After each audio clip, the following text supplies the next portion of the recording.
We are continuing on with this series on the myth of decline, and I'm going to cover a few more topics. Bone and muscle loss. These are directly related to exercise, diet, and how you train your body. Now, it is true that we will decrease the density of our bones as we age, because, especially women, because they're no longer childbearing and they don't need those massively dense bones. Your body performs based on what's required of it. And if you're no longer requiring being able to childbear, then you don't need those extremely dense bones. So when you're comparing your bone density to a woman who is at peak bone mass, and it's considered a disease because you have less bone mass than they do, that's not accurate, both anatomically or physiologically, right? So let's look at a couple of other things here. This man's name is Psy Perlis.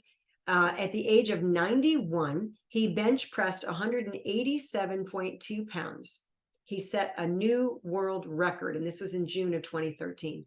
Prior to that, the last record that had been set was like 2005. It was like 8 years earlier. And it was somebody who bench pressed 135 pounds. So he blew it out of the water, right? More than 50 pounds heavier.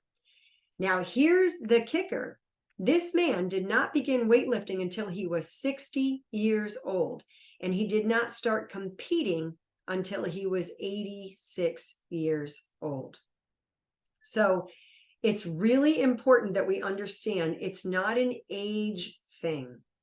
If you can be in your 80s and 90s and increase your bone density, you can be in your 80s and 90s and increase your strength. I've had people 100 plus years old in the parallel bars doing squats. So it does, it's hugely, it's not age related.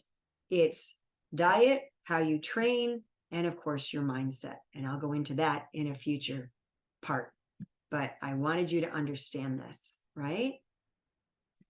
If you're not exercising, you're losing muscle mass, you're going to get weaker, you're going to slow down your metabolism because muscle burns more calories at rest than fat does. And if you're eating a diet that's promoting calcium loss because you're trying to neutralize the blood pH to maintain homeostasis of the body in health, you know, excess animal protein, lots of animal foods creates that nitrogen that has to be metabolized. And now your body is losing calcium storage. So there are a lot of things you can do, but you need to know what they are.